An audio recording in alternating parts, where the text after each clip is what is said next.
At 25, I thought tired meant I was doing something right.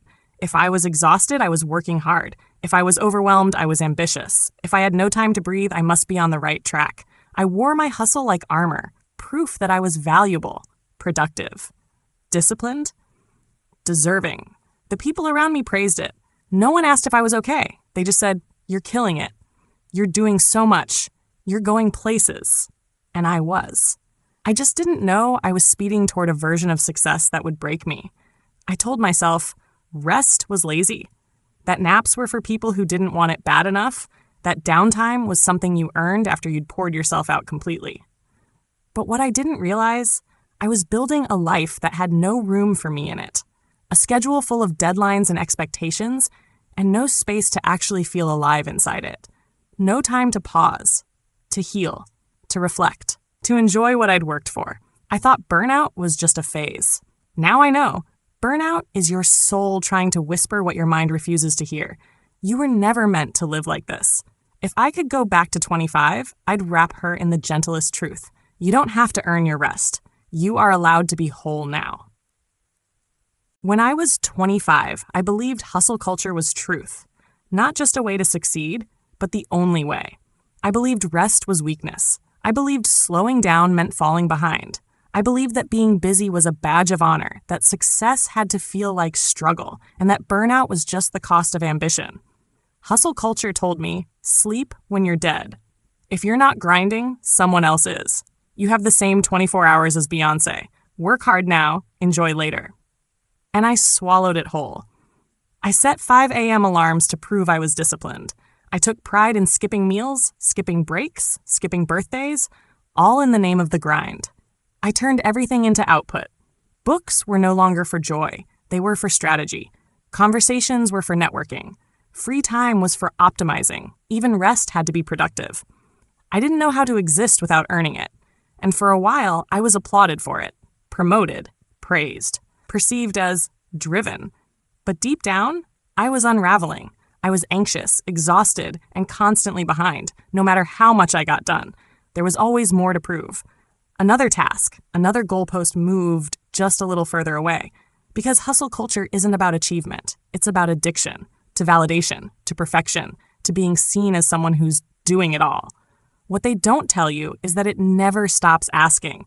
There is no finish line. No amount of money, followers, promotions, or milestones will ever be enough for a system designed to profit from your exhaustion.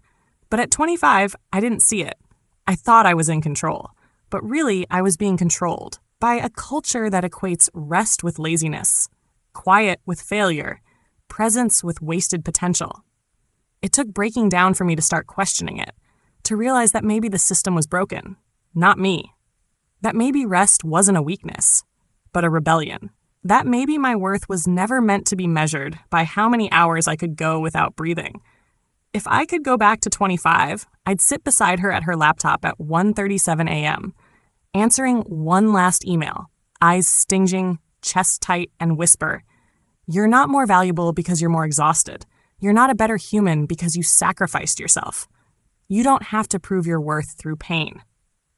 Because hustle culture didn't make me successful. It made me forget what success was supposed to feel like. Peaceful, expansive, aligned, alive. And the real flex, not how much you can carry, but how much you can let go. I used to think rest was something I had to earn, that it was the reward at the end of the checklist, the final box, checked only after everyone else was satisfied, the luxury of someone who had done enough. At 25, I'd lay in bed at midnight, phone still buzzing, mind racing through unfinished tasks, and feel guilty for closing my eyes, because I hadn't done enough, or done it fast enough, or done it perfectly. And if I wasn't exhausted, I feared I hadn't worked hard enough. Rest, to me, felt suspicious, like laziness wearing a disguise, like something I had to apologize for.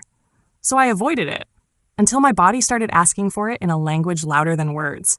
Headaches that wouldn't go away, shortness of breath that came out of nowhere, mornings that felt like drowning, Sundays where I couldn't get out of bed, not because I was tired, but because I was empty. That's when I started to listen. Because rest isn't laziness. Rest is language, a conversation between your soul and your schedule, a whisper that says, you are not a machine. You are not your output. You don't need to collapse to deserve care. Rest is how the body grieves what the mind refuses to process. It's how the nervous system resets. It's how the spirit says, enough noise, come home to yourself. But the world doesn't teach us to speak that language. It teaches us to override, to caffeinate, to numb, to push. And the tragedy is, we've learned to ignore the very signs that were meant to save us. We wait until we're sick, until we're falling apart, until our work suffers, until our relationships crack. And only then do we whisper, maybe I need a break. What if we treated rest not as a retreat, but as a rhythm? What if it wasn't something to earn, but something to honor? What if we saw it not as stepping back, but as stepping inward? Because rest isn't passive. Rest is active surrender. It's brave. It's rebellious in a world that profits off your burnout. It's deeply intelligent. Now, I listen sooner. When I feel that familiar tension behind my eyes, I pause. When my thoughts start spinning faster than I can catch them, I breathe. When my worth starts slipping into the hands of how much I've produced, I reclaim it by doing nothing. Not because I don't have work, but because I have a self. And she is not negotiable. If I could go back to 25, I'd sit beside her as she cancels rest to answer one more email and gently say, rest isn't laziness. Rest is a language. Your body is speaking. Please listen before it has to scream. Because the world might reward your exhaustion, but your soul never will. And the quietest kind of strength is knowing when to stop. I used to measure my worth in finished checklists, in how many tasks I could cross off, in how many people I helped, in how many emails I answered, articles I wrote, calls I scheduled, deadlines I met. If I didn't produce, I didn't feel like I mattered. At 25, a good day was defined by how busy I'd been, not by how I felt, not by what I experienced, not by whether I was at peace. Only this: did I accomplish enough to feel like I earned my own existence? And even on my most productive days, the satisfaction was fleeting. I'd feel that dopamine rush of completion followed by the immediate pressure to do more. Because hustle culture doesn't reward you with peace. It rewards you with new metrics, new goals, new ways to measure yourself. And you don't even realize how deeply it's embedded until you try to rest. Suddenly, lying still feels wrong. Doing nothing feels dangerous. I remember once trying to take an entire Saturday off. No work. No just checking something. Just being. By 10:42 a.m., I was pacing. By noon, I felt worthless. By evening, I had talked myself into doing just a few little things, and somehow found myself working until 11 p.m. Not because I had to, but because I didn't know who I was without the doing. That's when I realized I wasn't addicted to productivity. I was addicted to proof. Proof that I mattered. Proof that I was doing life right. Proof that I wasn't lazy or behind or wasting my potential. And underneath it all was fear. Fear that if I slowed down, I'd lose value. That if I wasn't useful, I'd be forgotten. That if I didn't constantly earn love, success, belonging, I wouldn't have it. But here's what I know now. You are not your productivity. You are not your performance. You are not the sum of your output. You have value when you wake up. You have value when you rest. You have value when you're learning, wandering, healing. You have value when the world isn't watching. That truth didn't come easily. It came slowly over time in quiet moments. Moments like sitting in a park without headphones and realizing the world still turns without me doing. Saying no to a project that once would have meant everything, and feeling relief instead of fear, being held by someone who loved me more for my presence than my productivity. That's when I started separating my identity from my output, and everything changed. I began choosing alignment over achievement, depth over deadlines, rest over reputation. Now, I still create, I still work hard, I still build things I care about, but I no longer tie my worth to how much I produce in a day. Because I know who I am, even when I'm still.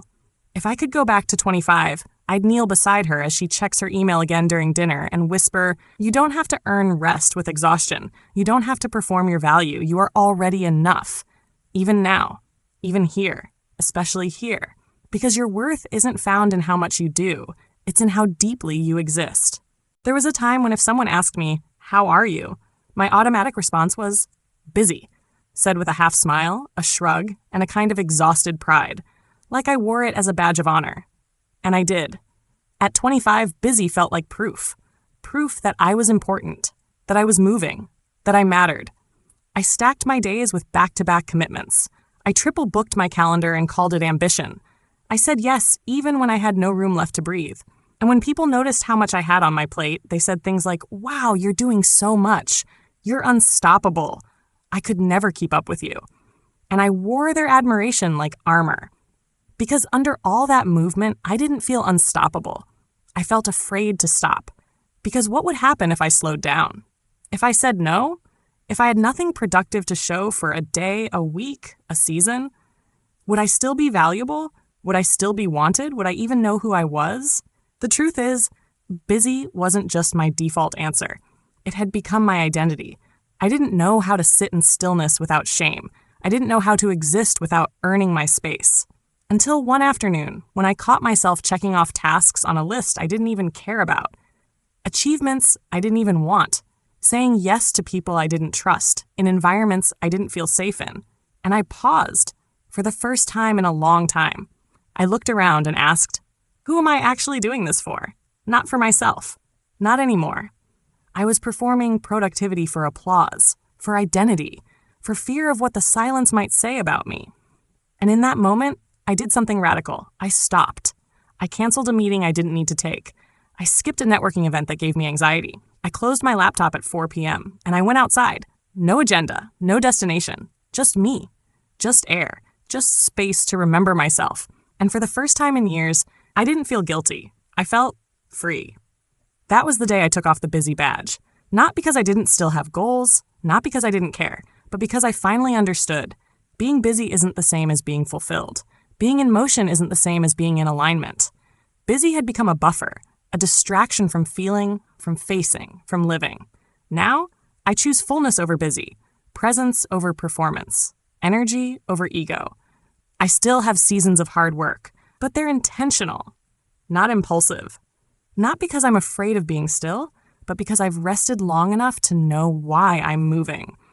If I could go back to 25, I'd gently hold her phone as she checks her calendar again and say, you don't have to prove your worth by being worn out. You don't have to say yes just to feel needed. You don't have to fill every hour to deserve your life. Take off the badge. You've always been enough without it. Because life isn't about how much you can fit into your schedule. It's about how much of yourself you can fit into your life. And you can't do that when you're constantly chasing the next thing. Sometimes the bravest thing you'll ever do is nothing at all. There's a kind of power in the word no that I didn't understand until much later. At 25, I was a yes machine. Can you take this on? Yes. Are you free this weekend? Yes. Can you help me real quick? Yes, of course. Do you mind staying late? Sure, no problem. Even when I was tired, even when my gut screamed no, even when it meant sacrificing sleep, space, peace, or my own priorities. Because I didn't know I was allowed to say no without explaining it, without softening it, without sounding guilty or selfish or like I was too much. I was terrified of disappointing people, terrified of being labeled difficult, terrified that saying no would mean losing connection, opportunity, or love. So I became the reliable one, the flexible one, the one you could count on, even if I couldn't count on myself anymore. But all those yeses, they came with a cost. I said yes to projects that didn't light me up, yes to people who drained me, yes to timelines that robbed me of rest, yes to invitations that made my chest feel tight. And slowly, my life became full of things I didn't even want. A calendar that felt more like a trap than a reflection of joy. A to-do list that never belonged to me in the first place. It wasn't until my body started shutting down through stress, burnout, chronic exhaustion that I finally started questioning it all. What was I doing? Why was everyone else's comfort more important than my clarity? Why was I the one constantly bending, stretching, accommodating, but rarely feeling met in return? That year, the one everything cracked, I did something I had never done before. I started saying no. Not in anger. Not with guilt. Just honestly. No, I can't make that. No, I don't have the capacity for this right now. No, that doesn't align with me. No, I need rest. No, thank you. The first few times, it felt like betrayal. Like I was letting the world down. Like I was risking everything. But then something wild happened. Nothing broke. The world kept turning. The people who truly valued me, they understood. And the ones who didn't, well, maybe they were only ever around for my yes. What I learned is this: no is not rejection. It's direction. A sacred boundary between what drains you and what defines you. And every time you say no to something that isn't yours to carry, you say yes to something deeper. Your peace, your purpose, your presence. Now, I say no without flinching. Because I've seen what happens when I say yes just to keep people comfortable. I lose myself. I resent. I burn out. I show up half-hearted and overextended. And I deserve more than that. You deserve more than that. If I could go back to 25, I'd catch her right before she agrees to something she already knows will leave her empty and whisper, "You're allowed to say no." No is a full sentence. No doesn't make you rude. No doesn't make you ungrateful. It makes you real. It makes you rooted. And it makes room for the life you actually want. Because sometimes the most loving thing you can do for yourself and everyone around you is say no. Not out of selfishness, but out of self-respect. There's a kind of rest that heals the body, and a kind of rest that heals the soul. I didn't know either when I was 25. Rest to me was something I had to apologize for. Rush through, justify, or earn after I'd completely depleted myself. If I slept in, I felt lazy. If I watched a show midday, I called it wasting time. If I turned my phone off, I panicked that I'd fall behind. If I said no to plans, I felt like a bad friend. I wasn't just physically tired. Yes, I was emotionally attached to the idea that guilt was the price of rest, because that's how I was raised by a world that glorifies grind, where overworking is noble, where exhaustion is expected, where boundaries are optional, especially if you're a woman or a people pleaser or someone who just wants to be good. But guilt has no place in sacred rest. I didn't realize that until the day I couldn't get out of bed. Not because I was tired, but because I had nothing left. Not motivation, not clarity, not joy. I had given every ounce of myself to a life that praised my hustle, but never asked about my wholeness. That was the beginning of my breakthrough. It didn't happen overnight. It happened in small, quiet decisions that no one clapped for, like leaving emails unanswered until Monday, taking a nap without calling it recharging for later, saying no without making up an excuse, letting my phone die and not rushing to revive it, sitting still, not meditating, not journaling, not being productive, just being. And the first few times, the guilt was deafening. My inner critic screamed, "You should be doing something. Other people don't get this luxury. You're falling behind. You're wasting your potential." But I stayed in it. I breathed through it. And slowly, guilt gave way to grace. I began to see rest for what it really is, a reclamation, a radical act of presence. A declaration that I am worthy of softness without earning it through suffering. I stopped treating my body like a machine. I stopped viewing rest as a reward. I stopped chasing rest just to perform better afterward, and I started resting to remember myself, to come home to the parts of me that don't thrive in urgency, to listen, to grieve, to feel, to exist, not for anyone's approval, not for content, not for a better tomorrow, but because this moment matters too. Now, rest is part of my rhythm. I don't apologize for it. I don't rush it. I respect it because I'm no longer living just to function. I'm living to feel. If I could go back to 25, I'd climb into bed next to her as she scrolls through one more to-do list, her chest tight, her eyes glazed, and I'd say, "You are not lazy. You are not behind. You are not selfish. You are a human being with limits and needs. Rest is not weakness. It's wisdom. Let yourself stop. You don't need permission. You need peace. Because the day you stop resting with guilt is the day you start living with freedom." There's a myth that lives in the bones of modern culture, a myth that whispers, if you're not hustling, you're falling behind. If you rest, you'll lose your edge. If you slow down, someone else will pass you. If you stop producing, you stop mattering. At 25, I believed every single word. I thought my value was directly tied to my effort, my speed, my achievements, my ability to endure. So I worked through weekends. I answered emails on vacations. I said yes to opportunities that didn't feel aligned, just to stay in motion. I thought if I could outwork everyone, I could finally feel safe, secure, worthy. But the truth? Hustle didn't give me worth. It distracted me from realizing I already had it. It gave me temporary validation, applause, perceived importance. But deep down, I was still terrified of stopping because I didn't trust that I'd still be enough without the effort. I didn't know who I was if I wasn't striving. I didn't know how to hold stillness without grabbing for another to-do list. It took unraveling to see it. That hustle was never about ambition. It was about fear. Fear of being forgotten. Fear of being unworthy. Fear of not being enough unless I had something to show for it. But worth isn't a currency you earn through exhaustion. Worth is inherent. You had it the day you were born. You'll have it the day you stop producing. You'll have it on your worst day just as much as your best. Unlearning the hustle's worth myth meant I had to stop glorifying busy, stop romanticizing overwork, stop assuming struggle meant I was doing it right. It meant rerouting in something deeper than praise or output, like joy, peace, alignment, rest, curiosity, presence. It meant asking myself, who am I when I'm not performing? What do I choose when no one's watching? What do I actually want, not what looks impressive to others? Now I know this. Hustle isn't bad. There will always be seasons where we stretch, sprint, push. There's beauty in commitment. There's magic in momentum.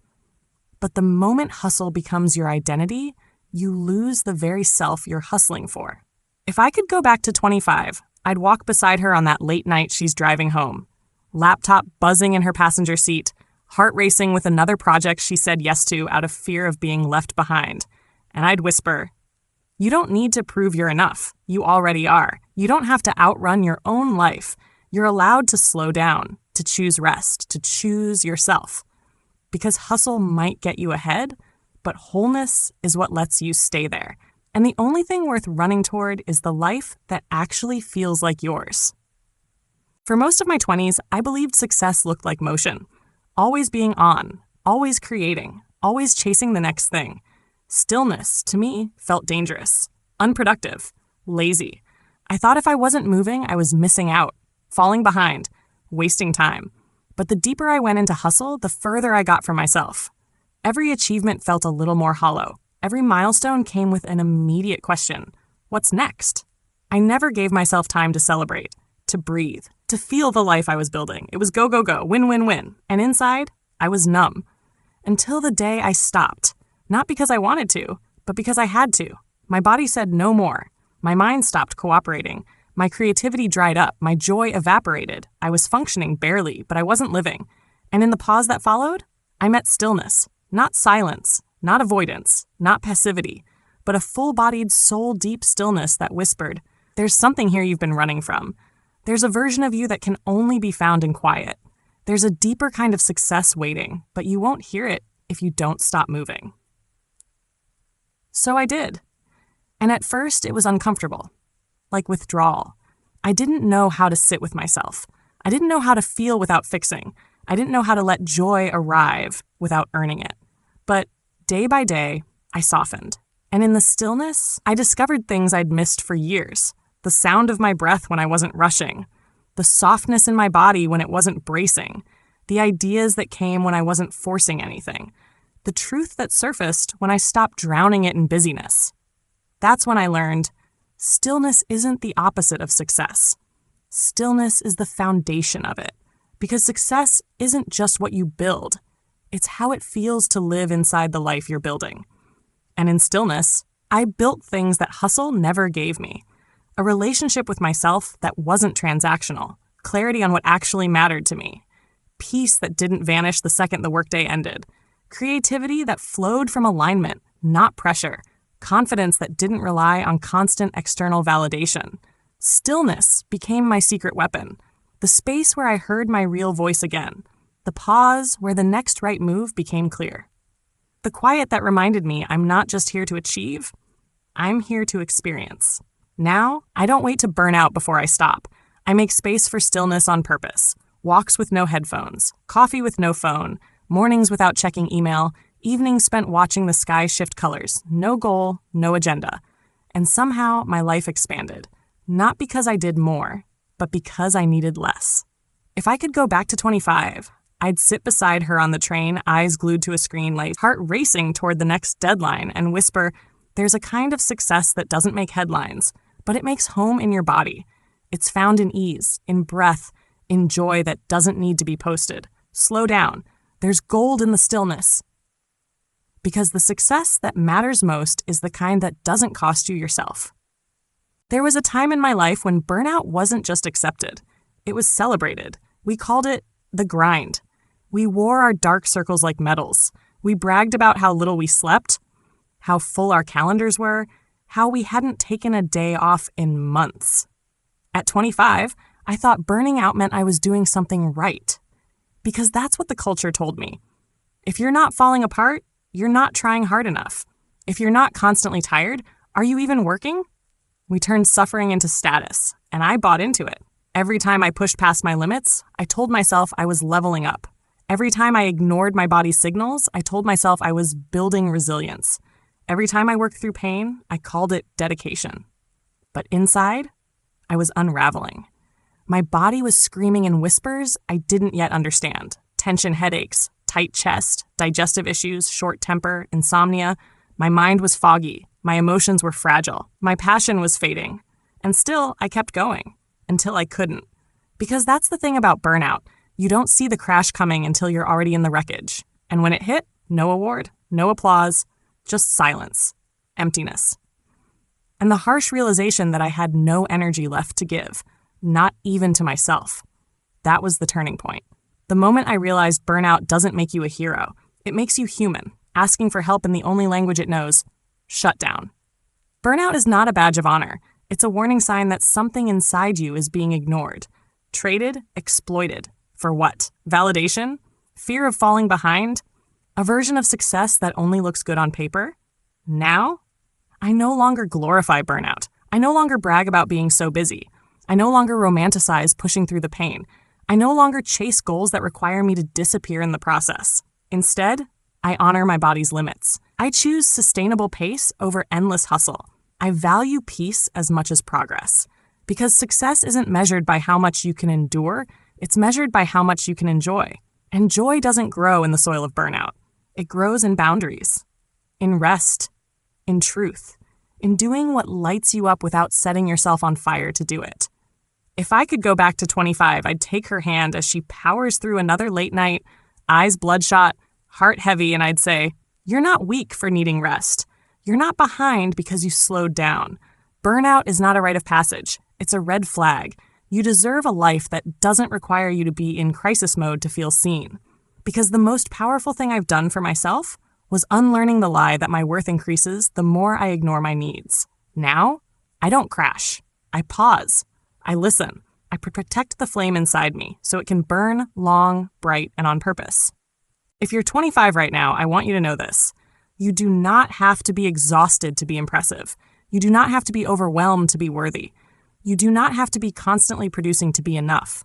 I know the pressure you're under, to make something of yourself, to figure it all out, to use your time wisely, to move fast.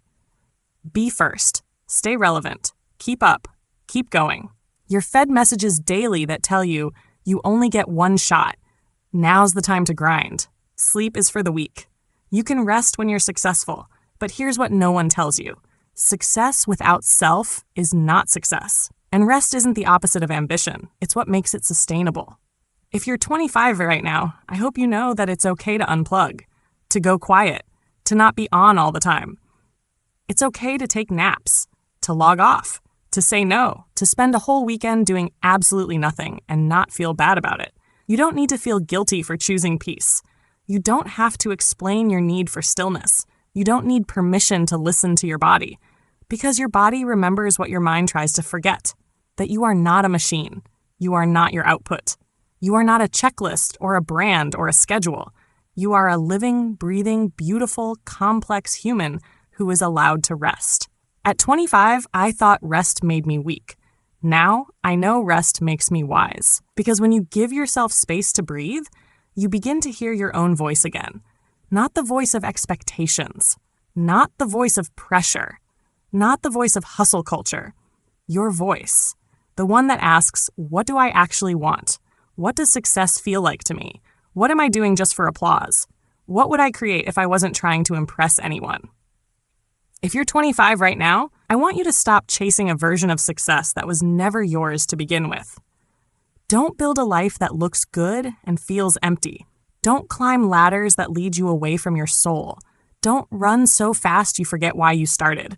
Success isn't just about what you achieve. It's about who you become in the process.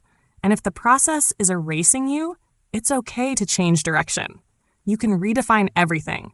You can walk away from things that drain you. You can choose slowness. You can choose softness. You can choose to be well now, not just when you make it. If you're 25 right now, let this be the year you stop worshiping burnout. Let this be the year you stop needing to justify every pause. Let this be the year you stop proving, performing, overgiving, overcommitting. Let this be the year you come back home to your own rhythm. You are allowed to rest. You are allowed to be whole. You are allowed to be here, not just on your way to something else. If I could go back to 25, I wouldn't whisper this. I'd say it clearly. Your rest matters. Your body matters. Your peace matters. Your joy matters. You matter, outside of any achievement. You don't have to run yourself into the ground to build a life worth living. In fact, the best life you'll ever build starts when you stop running. So if you're 25 right now, pause. Take a deep breath. Touch your heart. Feel your feet on the ground. You are not behind. You are not broken. You are not late. You are right on time. And the rest you choose today might just be the most powerful thing you'll ever do.